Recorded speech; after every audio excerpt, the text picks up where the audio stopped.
हुन अब आउनेवाला जुन छ खुनियाकटा मेलाको स्वाद 11 गते नै हामी चाहिँ लिइरहेका छौँ। त्यसै गरी अब बाहिर फिल्डमा चाहिँ अब हामी चाहिँ गर्न सकिरहेको छैनौँ। त्यही पनि अब 15 गतेको मेला आउनेवाला मेला चाहिँ अब त्यही सम्झेर अब हामी 11 गते नै यो पानीपुरी कार्यक्रम र अन्डा चप कार्यक्रम गरिरहेका थियौँ। अब हामी चाहिँ त्यो अन्डा चप कार्यक्रम सकेर पानीपुरी कार्यक्रम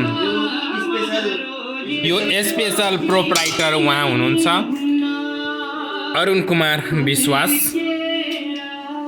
अरुण फुटका सेन्टर अब त्यस्तै अरुण कुमार सरदार हुनुहुन्छ। मेलामा सबैकोमा अब आज 11 गतेको उपलक्ष्यमा अब गकुवा मेलालाई सम्झेर हामी चाहिँ यहीँ रमाइलो पनि गरिरहेछौँ।